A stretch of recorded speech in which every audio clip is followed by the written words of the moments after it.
What happens when one of the biggest football clubs in the world finally decides to modernize its heart and soul? Manchester United have just unveiled their £50 million redevelopment of the Carrington Training Ground, and the football world can't stop talking about it.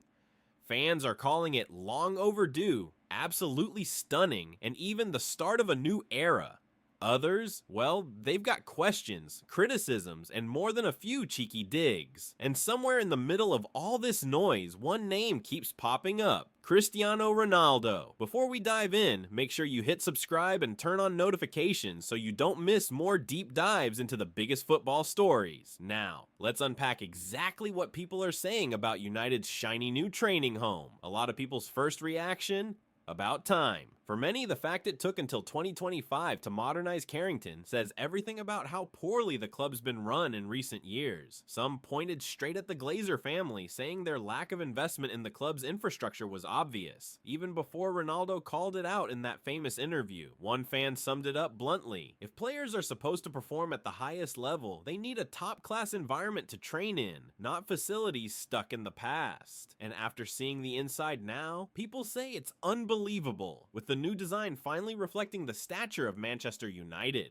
There's also been emotional praise for small but meaningful touches, like the plaque honoring Kath Phipps, the club's longtime receptionist who served for over 50 years. And then there's him, love him or not, Cristiano Ronaldo's name has been tied to this project in a big way. Some believe his candid interview with Piers Morgan was the turning point, shining an uncomfortable spotlight on the state of United's facilities and sparking change. People credit him with sacrificing his job to expose what insiders had quietly known for years. Others take a more sarcastic approach, pointing out that Ronaldo didn't put a penny into the upgrade, so maybe his role is being overstated. But even those voices admit his words have aged like fine wine. One thing's for sure, his influence is still felt. Some are even calling for United to bring him back as a brand ambassador, saying his DNA will always be part of the club. Of course, credit isn't going solely to Ronaldo. Many fans are applauding Sir Jim Ratcliffe and his Ineos team for actually making the changes happen. There's praise for the big picture vision, from hiring top football minds like Omar Barada, Jason Wilcox, and Christopher Vivell, to modernizing data analysis structures, to investing in both the training ground and future stadium plans. Some say Ratcliffe has done more in a year for United's infrastructure than the Glazers managed in 2 decades. They point out the end of dividend payments, personal investment of Ineos funds, and improved communication with fans. For these supporters, Carrington's redevelopment isn't just a fresh coat of paint, it's a statement of intent. As one person put it, "This is the seriousness I want from United." If you want to change the perception out there, it starts with what's happening off the pitch. Of course, £50 million is a number you can't just drop without sparking debate. Some supporters can't believe it took so long to spend that kind of money on facilities, when the club has previously thrown £75 to £80 million